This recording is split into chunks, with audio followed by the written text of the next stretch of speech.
আমাকে মনে হয় তুমি চিনোই না এখন পর্যন্ত। তুমি যে ক্রিমিনালি বুদ্ধিটা চালাইতেছো, যে চালটা চালাইতেছো, ওগুলো রিফাত জানে। তুমি যে 50 জন ফিট করছো, আমি ইচ্ছা করলে 200 জন ফিট করতে পারি, বুঝছো? তুমি যে লেভেলের খেলোয়াড়, পাক্কা খেলোয়াড়, ও লেভেলের খেলা কিন্তু আমি খেলতে পারি, বুঝো না? আমি যদি শুরু করি তাহলে কিন্তু আম্বার হয়ে যাবো সবকিছু।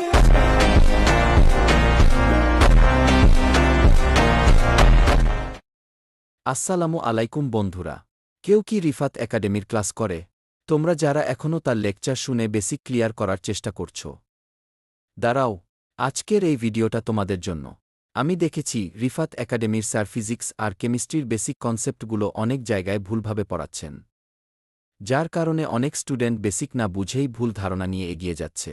আমি কারো বিরুদ্ধে ব্যক্তিগত কিছু বলছি না, কিন্তু তোমাদের ভবিষ্যৎ নষ্ট হতে দিতে চাই না। এই ভিডিওতে আমরা তার লেকচারের কয়েকটা বড় ভুল দেখো, 2 সোডিয়াম, এটার মাথায় 0 মাইনাস 2টা ইলেকট্রন, এরা কিন্তু সাইডে দিয়ে 2 সোডিয়াম প্লাসে পরিণত হয়েছে। অপরদিকে Cl2 2টা ক্লোরিন, তাহলে 2টা ইলেকট্রন অবশ্যই গ্রহণ করবে, তাহলে 2টা ইলেকট্রন গ্রহণ করে কি কিসে পরিণত হবে? তোমার হচ্ছে কিন্তু এটা 2Cl মাইনাসে পরিণত হবে। তুমি জাস্ট এটাকে এখন যোগ করে দিতে পারো।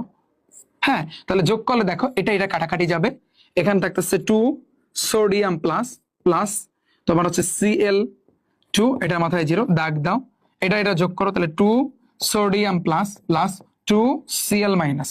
এটাকে আরো একটু করতে পারো, কেন? কারণ এখানেও 2 আছে, এখানেও 2 আছে, 2 তুমি কমন নিতে পারো। কমন নিলে এখানে থাকছে সোডিয়াম প্লাস প্লাস হচ্ছে কিন্তু Cl মাইনাস। বুঝছো তুমি? তোমার বুঝতে অসুবিধা আছে বলো ভাইয়া? এই তো আমাদের মেইন যে খেলাটা।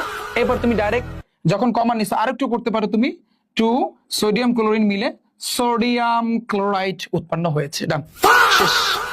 পানি পানি, তুমি বলবা ভাইয়া পানি পানি কিনা সেটা একটু তুমি জাস্ট শুধুমাত্র এখানে কিন্তু এইখানে বাকি এক বায়ুমণ্ডলীয় চাপে, শুধু এতটুকু লিখবা যে এক বায়ুমণ্ডলীয় চাপে, এক বায়ুমণ্ডলীয় চাপে, মণ্ডলীয় চাপে একটু মাথায় রাখবা যে এক বায়ুমণ্ডলীয় চাপে কি? এক বায়ুমণ্ডলীয় চাপে তাপ প্রয়োগ করলে কঠিন জাতীয় পদার্থ তরলে পরিণত হওয়াকে আমরা কি বলতে পারি ভাইয়া? গলনাঙ্ক। বুঝছো? সেম ভাবে স্ফুটনাঙ্ক মানে কি? এক বায়ুমণ্ডলীয় চাপে অর্থাৎ তাপ প্রয়োগ করলে তরল পদার্থ গ্যাসীয় পদার্থে পরিণত হওয়াকে ওই বাকি ওইটাই তুমি এখানে অ্যাপ্লাই করে দিবা। আমার কথা বুঝছো? এই হচ্ছে কিন্তু তোমার শর্টকাট, ঠিক আছে? জাস্ট শুধুমাত্র এখানে কিন্তু এইখানে বাকি এক বায়ুমণ্ডলীয় চাপে, শুধু এতটুকু লিখবা যে এক বায়ুমণ্ডলীয় চাপে, এক বায়ুমণ্ডলীয় চাপে, মণ্ডলীয় চাপে একটু মাথায় রাখবা যে এক বায়ুমণ্ডলীয় চাপে কি? এক বায়ুমণ্ডলীয় চাপে তাপ প্রয়োগ করলে কঠিন জাতীয় পদার্থ তরলে পরিণত হওয়াকে আমরা কি বলতে পারি ভাইয়া? গলনাঙ্ক। বুঝছো? সেম ভাবে স্ফুটনাঙ্ক মানে কি? এক বায়ুমণ্ডলীয় চাপে অর্থাৎ তাপ প্রয়োগ করলে তরল পদার্থ গ্যাসীয় পদার্থে পরিণত হওয়াকে ওই বাকি ওইটাই তুমি এখানে অ্যাপ্লাই করে দিবা। আমার কথা বুঝছো? এই হচ্ছে কিন্তু তোমার শর্টকাট, ঠিক আছে? সিলভার, এই যে সিলভারের কথা যদি ভাবো, ও কিন্তু একটা ইলেকট্রন গ্রহণ করে। নরমালি ও কিন্তু একটা ইলেকট্রন গ্রহণ কইরা সিলভার প্লাসে পরিণত হবে, একটা ইলেকট্রন কিন্তু গ্রহণ কইরা সিলভার আমরা জানি প্লাসে পরিণত কিন্তু হবে, রাইট? সিলভার প্লাসে। কিন্তু তুমি নরমালি গেস করো, সিলভার কিন্তু একটা ইলেকট্রন গ্রহণ করতে পারে, বুঝছো? তাহলে সিলভার যদি একটা ইলেকট্রন গ্রহণ করতে হয়, কিন্তু আমাদের লাগবে কিন্তু বিগ বানানোর সময় কিন্তু ভেজাল লাগাইছি। শোনো, প্যারা নাই এত চিল দাদা। চিত্রে ওসি পথ সমতরণ নির্দেশ করলে কই কই কই কই কই কই কই ওসি পথ সমতরণ নির্দেশ করলে সি বিন্দুতে গাড়িটির বেগ নির্ণয় করো। বুঝতে পারেন? আমরা জানি, আমরা এগ্য শিক্ষা আসছি ভাই। কি শিখছি আমরা এগ্য শিখছি স্মরণের লগে বেগের একটা সম্পর্ক আছে, বেগের লাগে ত্বরণ। আমরা শিখছি না? বলো শিখছি কিনা? আচ্ছা, কিন্তু আমাদের যে জিনিসটা কোশ্চেন করেছে সেটা হচ্ছে কি, আমাদের কিন্তু বেগ চাইছে। তাহলে আমরা তো জানি স্মরণের সাথে বেগের সম্পর্ক আছে। তাহলে আমরা যদি আমাদের বেগ চাইছে, তাহলে বেগ যদি আমরা বের করি, তাহলে আমরা অবশ্যই লিখতে হবে স্মরণ বাই সময়, স্মরণকে সময় দ্বারা ভাগ করলে, যেহেতু স্মরণের লাগে বেগের সম্পর্ক আছে, এই সম্পর্ক আমরা বেসিক থেকে শিখে আসছি। তাহলে স্মরণকে যদি সময় দ্বারা ভাগ করলে আমি বেগ পাবো না। তাহলে কি এই স্মরণকে সময় দ্বারা ভাগ করলে কি আমি এই ওসিপথের আমি বেগ নির্ণয় করতে পারবো না? ও রে ভাই, এত প্যারা নাও কেন? Easy easy easy. এটাকে কি পারবে? হাতলো, এটাকে কি পারবে? হাতলো, দেখা যাক। বলো এইটাকে কি পারবে? এইটাকে কি পারবে? বলো। হ্যাঁ, চলো এখন মেইন যে জিনিসটা রাশিয়া 25 আসছে না? এখন মেইন যে জিনিসটা এখানে তোমার বুঝতে হবে, মেইন জিনিসটা হচ্ছে তুমি যদি স্মরণের সাথে সময় যদি তুমি ভাগ করো, তাহলে তুমি কি প্রপারলি তুমি ওসির পাবা যে ও থেকে সি, এই ওসিটার বেগ পাবা, যে ওসিটার তুমি বেগ পাবা, যে সেটা হচ্ছে মানে একটা মান পাবা। কিন্তু তোমাকে বলছে ওসি এর সি বিন্দুতে, বিষয়টা বুঝছো? মানে পেস্টটা লাগাইছে কি তুমি ভাই, খেয়াল করো, ওসি এর সি বিন্দুতে, আচ্ছা সিডি পথের আমি যদি এখানে কত আছে দেখি দাঁড়াও তো 15 45 তাহলে 15 45 ভাগ 7.5 এটা মিলবে না জানা আছে। তাহলে তুমি দেখো আমাদের এখানে 7.5 ভাইয়া সেখানে তোমাকে বলছে যে ওসি পথ সমতরণ বলছে, এই তো এই ঝামেলা লাগাইছে না, ওসি পথ সমতরণ বলছে খেয়াল করো, ওসি পথ সমতরণ কিন্তু বলছে, এটা যদি না বলতো তাহলে আমরা করতাম সরণকে সমান্তরাল বাদ দিতাম, সেটা এরকম খেয়াল করো যে এই ওসি না তো উপরে যে সরণ মানে 0 সরণ 0 থেকে 45 মানে 45 মাইনাস 0 ভাগবে কি 0 থেকে সময় 6 তার মানে 6 মাইনাস 0 তার মানে বিয়োগ করলে 45 ভাগ 6 which is 7 পয়েন্ট সামথিং কিছু আসতো 7 কত 7 পয়েন্ট তোমার কত 5 আসতো, বাট এখন আমাদের এটা হইব না, এটা আমাদের হইব না কেন, কারণ আমাদের বলছে ওসি পথ সমতরণ নির্দেশ করলে সি বিন্দুতে গাড়ি এই বিন্দুতে গাড়ি নির্ণয় করতে বলছে। ভাইয়া তুমি ঠান্ডা মাথায় চিন্তা করো, আমরা যদি এই পয়েন্টে বেগটা নির্ণয় করতে চাই আমরা বেগের দুইটা সূত্র জানি, একটা হচ্ছে কি এদের সামনাসামনি, একটা হচ্ছে কিন্তু v equal u plus at, আর একটা হচ্ছে কি v square equal u square plus 2as। ওকে, এখন তুমি যদি ভাইয়া তুমি এখানে কোন সূত্রটা বসাইতে পারবা, তুমি যদি প্রথম সূত্রটা বসাও তাহলে তোমার কিন্তু ধরো তুমি এই সি বিন্দুতে বেগটা বের করবা, তোমার আদি বেগ কিন্তু লাগবে, আদি বেগ তুমি জানো কত, আদি বেগ তুমি জানো, আদি বেগ এমনিতে 0, কোনো কিছু যদি স্টার্ট হয় বা চলা শুরু করে আদি বেগ এমনিতে 0 ফিক্সড, এটা নিয়ে পারা লাগবে না, আদি বেগ 0 কনফার্ম, আদি বেগ 0 এটা তুমি পাইছো 0, সময় তুমি জানো, হ্যাঁ 6 জানি 0 থেকে 6, ত্বরণ তুমি জানো, এই ত্বরণটা তোমার বের করতে হবে। আর যদি তুমি এই সূত্র বসাও তাহলে তোমার এই যে দেখো এস এর মানটা লাগবে, সরণের মান লাগবে, আবার ত্বরণের মান লাগবে, সরণের মান লাগবে, ত্বরণের মান লাগবে, তুমি এই সূত্র বসাতে পারবা, এটা তুমি বসাতে পারবা কেন, কারণ আমরা যদি এটা বসাতে শর্টকাটে আমরা করতে পারবো, ত্বরণটা বের করতে পারবো, তুমি ত্বরণ কিভাবে বের করবা, ত্বরণটা বের করবা কিভাবে, ত্বরণ বের করা ওই কি এখানে তো বেগ নাই, এটা সরণ, ত্বরণ বের করা একটা ওয়ে আছে, তুমি যদি বলো যে ভাই a equal v minus u by t এটা তুমি বসাতে পারবা না, এখন তো আদি বেগ শেষ বেগ এগুলো তো দেওয়াই নাই, সরণের মান আছে, তাহলে কোন সূত্র বলবে a equal ut plus half of t এই সূত্র বলবে। ক্রিয়া প্রতিক্রিয়া বল কি ভাইয়া বলো তো, যে একই সময় ধরে ক্রিয়া করে একই বস্তুর উপর প্রযুক্ত হয় একই অভিমুখে হয় নাকি পরস্পর অসমান ক্রিয়া প্রতিক্রিয়া বল, এটা বরিশাল বোর্ডে এসেছে, বুঝছো ভাইয়া, ক্রিয়া প্রতিক্রিয়া ম্যাজিক ব্রো, এগুলোকে বলে এমসিকিউ ম্যাজিক, এগুলোকে কি বলে এমসিকিউ ম্যাজিক, তুমি ম্যাজিক দেখো আর কিছু লাগবে না, ঠিক তুমি দেখো খেয়াল করো, বলছে কি ওয়াই অক্ষতে এত দূরত্ব বলছে ভাইয়া, তার মানে এটা জানি আমরা এক্স, এটা জানি আমরা ওয়াই, তার মানে ওয়াই বা তাহলে বাকি থাকে কি -2, তাহলে আমাদের আনসার আসবে কিন্তু -2 একক। খেলা শেষ পয়েন্টটা যে এত হাতে ওয়াই একের দূরত্ব ময়মনসিংহ নম্বর 25 আসছে, তার মানে আমরা জানি এক্স এর মান, এটা হচ্ছে কিন্তু ওয়াই এর মান, ওয়াই একের দূরত্ব বলতে ওয়াই বা তাহলে বাকি থাকে কি -1, এই যে শর্টকাট তুমি দেখো তুমি এখানে ছড়লা, তুমি আমটা আপাতত বাদ দাও, আমটা পরে আমি আলোচনা করতেছি, তুমি এখানে ডেল্টা ছড়লা এই যে এই যে কলমটা আমি উপরে মারলাম, খেয়াল করো উপরে আমি নিক্ষেপ করছি, উপরে যখন আমি নিক্ষেপ করছি ও কিন্তু ধরো আবার খেয়াল করো ও কিন্তু ধরো এই পর্যায়ে আইসা আবার নিচে নামতেছে, তার মানে কি আমি যে নিক্ষেপ করলাম এই পর্যায়ে আইসা মানে খাই আবার নিচে নামতেছে, রাইট ওই আবার নিচে নামতেছে, ও উপরে উঠতে না পারে না ও আবার নিচে নামতেছে, তার মানে এখানে কিন্তু থামছে, থামলে বেগ কিন্তু 0, তার মানে এই যে বেগের মান কিন্তু তাহলে 0 হবে, এই পয়েন্টে আমি কিন্তু বলতে পারি half of mv square into 0 উপর স্কয়ার 0 গুণ করলে তোমার রেজাল্ট কিন্তু 0, তার মানে বল যখন আমি উপরের দিকে নিক্ষেপ করব তখন কিন্তু গতিশক্তির মান হবে 0, গতিশক্তি কাজ করবে না। ওকে, তুমি যদি কোনো ঢিল ছোড়ো যখন উপরে উঠবে তখন কিন্তু গতিশক্তি কাজ করবে না, গতিশক্তির মান হবে 0 বললা, তাহলে কি কাজ করবে, ও যদি কাজ না করে তাহলে অবশ্যই এই ক্ষেত্রে বিভব শক্তি কাজ করবে। ওকে, কি কাজ করবে ভাইয়া, বিভব শক্তি। ডান, তাহলে কোনো বস্তুকে যখন উপরের দিকে নিক্ষেপ করবা তখন কোন শক্তি কাজ করে, ওর ভিতরে কোন শক্তি থাকে, বিভব শক্তি থাকে। ক্লিয়ার গতিশক্তি কিন্তু থাকে না, দিস দ্য পয়েন্ট, কারণ ও একটা পর্যায়ে থামছে, থামলে কিন্তু ওর বেগটা কিন্তু ভাইয়া 0, ডাউট ক্লিয়ার। আচ্ছা, তো এই পর্যায়ে ধরো আবার ও কি করবে, আবার নিচে নামবে, কিন্তু যখন ও নিচের দিকে নামতে থাকবে ফর এক্সাম্পল তখন কিন্তু এই ক্ষেত্রে গতিশক্তি কাজ করবে, তাও আবার মাটিতে স্পর্শ করার আগ পর্যন্ত গতিশক্তি ওর ভিতরে কাজ করবে। ডান, আমার কথা মাটিতে স্পর্শ করলে তখন তো আর কোনো শক্তি কাজ করবে না। ধরো আমার কাছে এই ধরো এই বস্তুটা এটাই ধরো এই যে ঢিলটা আছে, এটা একটা ঢিল, এখন এই ঢিলটা আমার হাতে থাকবে প্রকৃতি স্থির, ওর ভিতরে এখন কোনো শক্তি কাজ করতেছে না, গতিশক্তিও না বিভব শক্তিও না। যখন আমি বস্তুকে উপর দিকে নিক্ষেপ করব, যখন আমি উপরে নিক্ষেপ করছি তখন ওর ভিতরে বিভব শক্তি কাজ করতেছে, যখন নিচে পড়তেছে এই যে নিচে পড়তেছে তখন ওর ভিতরে গতিশক্তি কাজ করতেছে। এক্ষেত্রে যদি গতিশক্তি কাজ করে এক্ষেত্রে বিভব শক্তি কাজ করবে না, আবার এখানে বিভব শক্তি কাজ করে উপর দিকে ওঠানোর সময় তখন কিন্তু গতিশক্তি কাজ করবে না। This is the point, very important. ত্বরণের একক কোনটি, কোনো টেনশন করার কিছু নাই, তোমাকে আমি সম্পর্ক শিখাইছি যে ভাইয়া আমরা ডান্সার চিন্তা করি, একটু চোখটা বন্ধ করবা আর সম্পর্কের দিকে তাকাবা। তুই ভাইয়া শিখাইছে স্মরণের লাগে সম্পর্ক আছে বেগের লাগে সম্পর্ক আছে ত্বরণ আর মন্দনের। আমাদের বলছে ত্বরণের একক, ত্বরণকে আমরা জানি এ দ্বারা প্রকাশ করে, যেহেতু তোর লাগে বেগের সম্পর্ক আছে, সমস্যা সাথে বেগের পরিবর্তন, তাহলে v মাইনাস ইউ শেষ। বা তুমি একটু v বাই ইউ চিন্তা করতে পারো, এই যে ঠিক আছে। আমাদের বলছে একক কোনটি, বেগের একক কি মিটার, সমান একক কি সেকেন্ড, এটা না।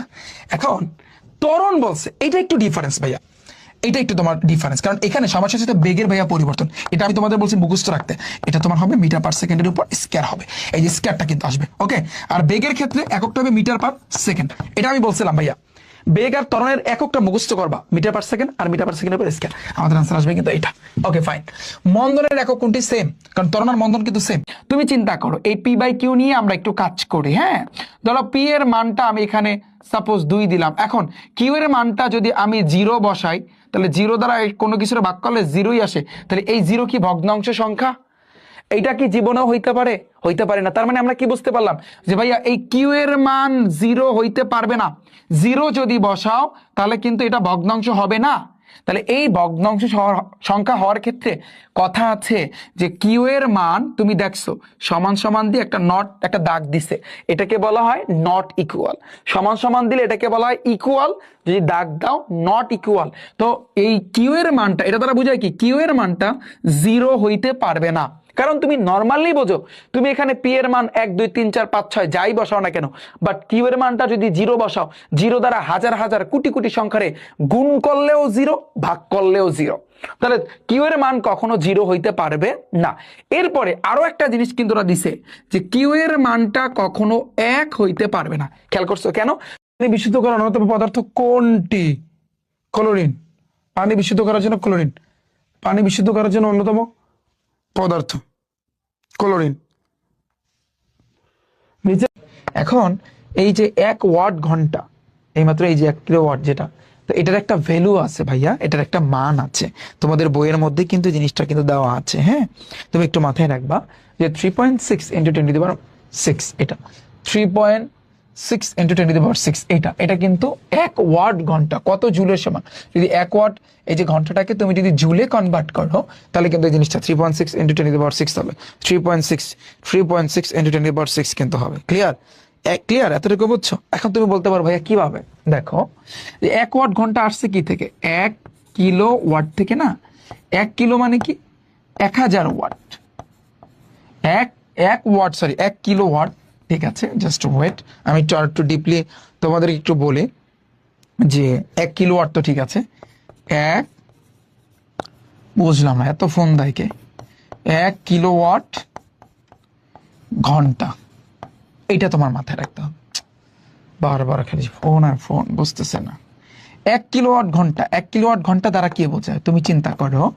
এইখানে আছে 1, এই 1 আমি দিলাম। কিলোওয়াট এটা দ্বারা কিন্তু বোঝায় ভাইয়া 1000 ওয়াট। আর এই ঘন্টা, 1 ঘন্টা 3600 সেকেন্ড, এই 3600 আমি দিলাম। এখন তুমি 3600 সাথে 1000টা ভাইয়া তুমি গুণ করো। যদি গুণ করো, তোমার ক্যালকুলেটরটা সায়েন্স মোডে নিবা, সায়েন্স মোডে নেওয়ার সিস্টেম আছে। হ্যাঁ, তাহলে তুমি দেখবা 3.6 × 10⁶ এত আসবে। বুঝছো? তো এই জিনিসটাই বলছে, এত জুল আসবে, এত জুল আসবে। তুমি যদি গুণ করো, এখন তোমার ক্যালকুলেটর নর্মালি হিসাব করে দেখো একটা মান আসবে, কিন্তু ওটাকে যদি সায়েন্স মোডে নাও, যেমন সায়েন্স মোডে নেওয়ার একটা সিস্টেম আছে, প্রেস করো, তাহলে তুমি পারবা। তাহলে এই মানটা কিন্তু আসবে, এটা তোমার একটু মাথায় রাখতে হবে। ওকে, তিনটাই কোণ আছে, তুমি এটা দিয়ে আঁকতে পারবা না জীবনেও। এখানে তিনটা কোণ আছে, এটা দিয়েও সম্ভব না। এখানে একটা বাহু, দুইটা বাহু, তিনটা বাহু দেওয়া আছে, তিনটা বাহু না, এটা সম্ভব না। এইখানে দেখো, এই একটা বাহু, এই একটা বাহু, দুইটা বাহু দেওয়া আছে। আচ্ছা, এখানে তিনটা বাহুই দেওয়া আছে, হয়তোবা আমার উঠাইতে কোনো একটা মিস্টেক আছে, কোনো একটা ভাইয়া মিস্টেক আছে। দাঁড়াও আমি একটু শিওর হয়ে নি যে এখানে আমাদের কি হবে। আচ্ছা আচ্ছা আচ্ছা, তাহলে দেখো দেখো, আমাদের আমাদের আমরা কিন্তু একটা কিন্তু জিনিস জানি ভাইয়া, কি জানি? যে ত্রিভুজ আঁকার জন্য আমাদের 5টা জিনিস লাগে। হয়তোবা এইখানে কোন একটা কোণ হবে ভাইয়া, বিষয়টা বুঝতে পেরেছো? কোন একটা কি হবে? কোণ হবে এই জায়গাতে। তো একটু উঠাইতে হয়তো বা মিস্টেক হয়েছে। এই যে কিন্তু ধরো আমি যদি সাপোজ বলি যে কোণ আর, হ্যাঁ, বা কোণ কিউ সমান সমান হয়েছে কিন্তু 10 ডিগ্রি, এরকম একটা কোণ দিয়ে দিল। একটা কোণ যদি থাকে আর দুইটা যদি বাহু থাকে, আমরা কিন্তু জানি সেই ক্ষেত্রে তুমি কিন্তু ত্রিভুজ অঙ্কন করতে পারবা। বিষয়টা বুঝছো? হয়তো বা একটু উঠাইতে ঝামেলা হয়েছে। আচ্ছা, পয়টা দেখো যে কমপক্ষে কতটি শর্ত Mn2+ এবং এখানে আছে কিন্তু ভাই 25। M ছেলে কতটা ইলেকট্রন আছে? তুমি জাস্ট একটু নরমালি ভাবো, তুমি আপাতত 2+টা বাদ দাও। ম্যাঙ্গানিজ, এই ম্যাঙ্গানিজের ওর এমনিতেই 25 ইলেকট্রন বিন্যাস করো। 1s2 2s2 2p6, তারপর 3s2 3p6, 18 না 3d আর 4s আসবে। তাহলে 4s আমি দিব 2টা, আর এখানে যেহেতু আমরা জানি 25, একটু খেয়াল করো। এখন এইখানে ইলেকট্রন বসানোর আগে এখন তোমার চিন্তা করতে হবে ভাইয়া, যেহেতু এখানে 2+ বলছে, 2+ মানে কি? এখানে 25 থাকবে, কিন্তু 2+ মানে কি ভাই বলো তো? এই 25 থেকে 2 বিয়োগ করতে হবে, হবে কত ভাইয়া? 23। এখন তুমি হিসাব করো, এখানে 23টা, তুমি 18টা বসাইছো না? 3s2 3p6, তোমার এই 18টা দাম।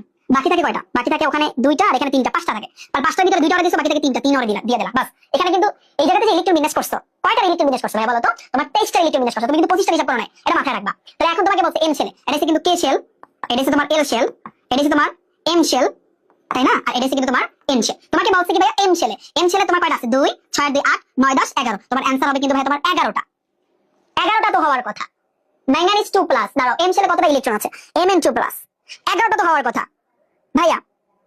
দেখো 11টা তো হওয়ার কথা, বাট এটা কি 11টা হবে? আদৌ কি 11টা হবে? এখানে কিন্তু একটু ঘাবলা আছে।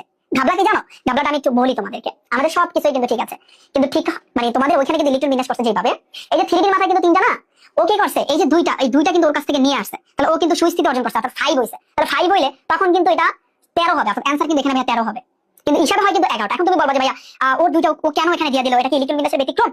এটা তো আপনি ভাইয়া তো আপনি শিখালেন না। এটা কিছুটা ব্যতিক্রম, কিছুটা ভাইয়া ব্যতিক্রম। কিছুটা ভাইয়া ব্যতিক্রম, এটা একটু মাথায় রাখতে হবে। কেন ব্যতিক্রম? এটা কেন ওখান থেকে দুইটা ই করলো? কারণ এখানে কিন্তু তোমার 2 বিয়োগ করছে, 2 বিয়োগ করলে তখন এরকম ব্যতিক্রম আসবে। বিষয়টা বুঝছো? আমি আরো সামনে তোমাদের ক্লিয়ারলি বুঝাবো। এখানে এই জিনিসটা তো বুঝছো যে কেন এখানে পাস হয়েছে। এখন কিন্তু এটা মাথায় কিছু থাকে না, মানে জিরো, কিছু নাই মানে কিন্তু জিরো। আমার কথা বুঝতে পেরেছো? এটা তো বুঝছো যে কেন এখানে পাস হয়েছে আর কেন এখানে জিরো হয়েছে। কারণ এই 3D ওর মাথায় 3 ছিল, ও চিন্তা করছে কোনোভাবে যদি এই এস অরবিটাল থেকে দুইটা ইলেকট্রন হাতিয়ে নেওয়া যায় তাহলে কিন্তু ও সুস্থিতি অর্জন করবে। এখন ও কিন্তু সুস্থিতি অর্জন করছে আর ওর মাথায় কিন্তু জিরো। তো এখন এই হিসাব করলে হইবে কিন্তু ভাইয়া 13টা। এটা একটু ব্যতিক্রম, এটা একটু মাথায় রাখবা। ম্যাঙ্গানিজ 2 প্লাস এটা মাথায় রাখবা ভাইয়া। 3 স্টার দাও এবং এটা সবাই মাথায় রাখবা, একটু মাথায় রাখবা ভাইয়া। এটা একটু কিন্তু ব্যতিক্রম, এটা কিন্তু একটু ব্যতিক্রম, একটু না পুরোই ব্যতিক্রম। এটা একটু মাথায় রাখবা। ওকে, কয়টা আসে দেখো।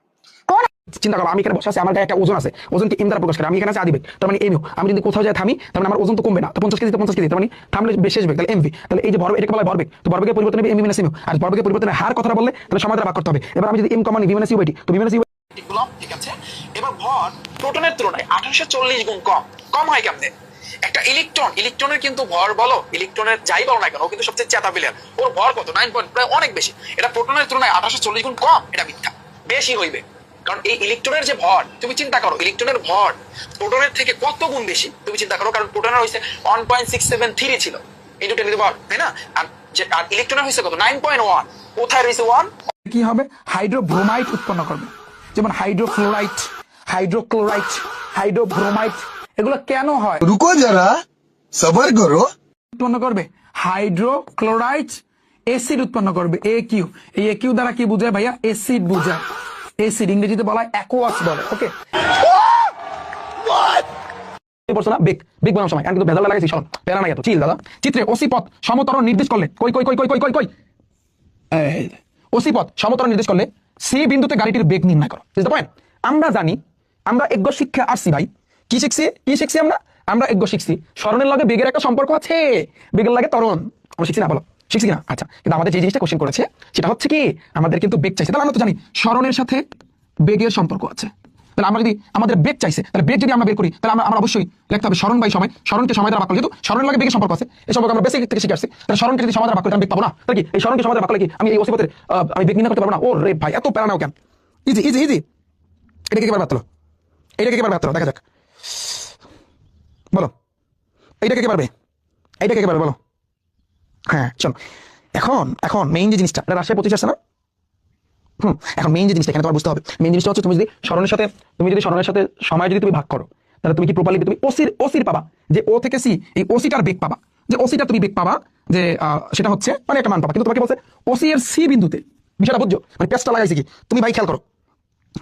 ওসি এর সি বিন্দুতে, আচ্ছা সিডি পথে আমি যদি এখানে কত আসে দেখি, দাঁড়াও তো 15.45, তাহলে 15.45 45 ভাগ 7.5, নো এটা মিলবে না, জানা আছে। তাহলে তুমি দেখো আমাদের এখানে 7.5 ভাইয়া, সেখানে তোমাকে বলছে যে ওসি পথ সমতরণ বলছে। এখানে তো এই ঝামেলাটা লাগাইছে না, ওসি পথ সমতরণ বলছে, সমতরণ বলছে। খেয়াল করো, ওসি পথ সমতরণ, তরণ কিন্তু বলছে। এটা যদি না বলতো তাহলে আমরা যেটা করতাম, স্মরণকে সময় দ্বারা ভাগ দিতাম। সেটা এরকম, খেয়াল করো যে এই ওসি না, তো উপরে যে স্মরণ মানে স্মরণ 0 থেকে 45, মানে 45 মাইনাস 0 ভাগ হবে কি 0 থেকে সময় 6, তার মানে 6 মাইনাস 0, তার মানে বিয়োগ করলে 45 ভাগ হচ্ছে 6, which is 7 পয়েন্ট সামথিং কিছু আসতো। 7 কত আসতো? 7 পয়েন্ট তোমার কত 5 আসতো। বাট এখন আমাদের এটা হইব না, এটা আমাদের হইব না কেন? কারণ আমাদের বলছে ওসি পথ সমতরণ নির্দেশ করলে সি বিন্দুতে গাড়ি বেগ, এই বিন্দুতে গাড়ি বেগ নির্ণয় করতে বলছে। ভাইয়া তুমি ঠান্ডা মাথায় চিন্তা করো, আমরা যদি এই পয়েন্টে বেগটা নির্ণয় করতে চাই, আমরা বেগের দুইটা সূত্র জানি। একটা হচ্ছে কি, যেটা সামনাসামনি, একটা হচ্ছে কিন্তু v equal u plus at, আর একটা হচ্ছে কি v square equal u square plus 2as। ওকে, এখন তুমি যদি ভাইয়া তুমি এখানে কোন সূত্রটা বসাইতে পারবা? তুমি যদি প্রথম সূত্রটা বসাও, তাহলে তোমার কিন্তু ধরো তুমি এই সি বিন্দুতে বেগটা বের করবা, তোমার আদি বেগ কিন্তু লাগবে। আদি বেগ তুমি জানো? কথা আদিবেগ তুমি জানো? আদিবেগ এমনিতে 0, কোনো কিছু যদি স্টার্ট হয় বা চলা শুরু করে আদিবেগ এমনি 0, ফিক্সড। এটা নিয়ে পড়া লাগবে না। আদিবেগ এমনি 0 কনফার্ম, আদিবেগ 0, এটা তুমি পাইছো 0। সময় তুমি জানো? হ্যাঁ 6 জানি, 0 থেকে 6। ত্বরণ তুমি জানো? এই ত্বরণটা তোমার বের করতে হবে। আর যদি তুমি এই সূত্র বসাও, তাহলে তোমার এই যে দেখো এস এর মানটা লাগবে, স্মরণের মান লাগবে, আবার ত্বরণের মান লাগবে, স্মরণের মান লাগবে, ত্বরণের মান লাগবে। তুমি এই সূত্র বসাতে পারবা, এটা তুমি বসাতে পারবা না। কারণ আমরা যদি এটা বসাতে শর্টকাটে আমরা কি করতে পারবো? ত্বরণটা বের করতে পারবো। তুমি ত্বরণ কিভাবে বের করবা? ত্বরণটা বের করবা কিভাবে? ত্বরণ বের করার ওয়ে কি? এখানে তো বেগ নাই, এটা স্মরণ, তাহলে ত্বরণ বের করার একটা ওয়ে আছে। তুমি যদি বলো যে ভাই a equal v minus u by t, এটা তুমি বসাতে পারবা না। এখন তো আদিবেগ শেষ বেগ, এগুলো তো দেওয়াই নাই, স্মরণের মান আছে। তাহলে কোন সূত্র বসবে? a equal ut plus half of t square, এই সূত্র বসবে। কি এর সাথে ওরে মাবুত ক্যালসিয়াম অক্সাইড এর সাথে বিক্রিয়া করে ক্যালসিয়াম, তাহলে এ মানে কার লাগে? এ মানে কার লাগে মেইনলি? এখানে কিন্তু অ্যামোনিয়ার কথা বলছে, এর জায়গায় অ্যামোনিয়া হবে NH3। এটা দিয়ে যেটা হয় মানে সার, রাসায়নিক সার তৈরিতে কিন্তু এই জিনিসটা কিন্তু ব্যবহার করা হয়ে থাকে, বুঝছো? তো এই যদি তোমাদের দেয়, আমি তো বিষয়টা বুঝতেছি না। আচ্ছা সরি, এটা অ্যামোনিয়া? না অ্যামোনিয়া না, সরি কি বলে, H2SO4 সালফুরিক অ্যাসিড, H2SO4। কেন জানো? যে তরঙ্গ প্রবাহের জন্য কোনো মাধ্যমের প্রয়োজন হয় না, কোনো মাধ্যম লাগে না, অনুপ্রস্থ যান্ত্রিক তরঙ্গ। যান্ত্রিক তরঙ্গের জন্য এটা একেবারে মাথায় গেঁথে রাখবা যে যান্ত্রিক তরঙ্গের জন্য কোনো মাধ্যমের দরকার হয় না, বুঝছো? বুঝছো আমার কথা? যান্ত্রিক তরঙ্গ তোমার মাধ্যম কি? যেমন কঠিন একটা মাধ্যম, এই যে বায়ু একটা মাধ্যম, তরল একটা মাধ্যম। তো যান্ত্রিক তরঙ্গের ক্ষেত্রে কিন্তু তোমার কোনো মাধ্যম টাইপ 8টা করব, ফাংশনের ম্যাথ আমরা কিন্তু করব। তো ফার্স্টে বলছে কি নিচের কোন অন্যায়টি ফাংশন, এটা সকল বোর্ড 2018-তে আসছে। ফাংশনের ক্ষেত্রে একটা নিয়ম আছে, একটা রুলস আছে, কি জানো? সিরিয়ালি যাওয়া। সিরিয়াল বোঝো? সিরিয়ালি যাবে, সিরিয়ালি যাওয়া। সিরিয়ালি মানে কি? ধরো একের পরে কি হয় 2 না, 2 এর পরে কি হয় 3 না, 3 এর পরে কি হয় ভাইয়া 4 না। তাহলে তুমি দেখো এই মিলটা কোথায় আছে, তুমি দেখো একের পরে 2 আছে, একের পরে 3 আছে, এটা মোট, এটা হইবে না। -1 এর পরে কিন্তু 0 হয়, কারণ আমরা জানি -1 তারপরে 0 তারপরে কিন্তু 1 হয়। ওরা দিচ্ছে -1 এর পরে, এটা মিথ্যা। তারপর 2 এর পরে 3 হয়, এটা সত্য। 2 এর পরে তো 3ই, একের পর 2, এটা সত্য। এই সিরিয়ালটা মাথায় রাখবা, বিষয়টা বুঝছো? আবার দেখো -3 এর পর 5 হয়, জীবনেও না, এটা ভুল কথা। তার মানে আমাদের অ্যান্সার হবে কিন্তু ঘ নাম্বার, এই সিরিয়ালি যাবে। ঠিক আছে, একটা অক্ষর কি তোমাদের আমি শিখাই না? একটা অক্ষর না, আমি কিছু পারি না, আমি কিছু পারি না। এখানে অনেক টিচার আছেন আমার বিরুদ্ধে এরকম ডাইরেক্ট বলছেন যে ওর শিক্ষাগত যোগ্যতাটা কি, ওর কিছু আছে, ও কি খালি চিল্লাইতে পারে আর কি। হ্যাঁ ভাই, আমি বাস্তব মানি আমার শিক্ষাগত যোগ্যতা এতটুকু। আপনারা টপ লেভেলের, আপনারা বইতে পারেন, মেডিকেলে পড়েন, কিন্তু আপনাদের কাছে আমার একটা ছোট্ট একটা প্রশ্ন। এসএসসিতে যখন পড়ছি, আমি তো গ্রাম অঞ্চলের একটা ছেলে, ধুইনসা মার্কা একটা ছেলে, খ্যাত দিয়া বড় হওয়া, তাই না?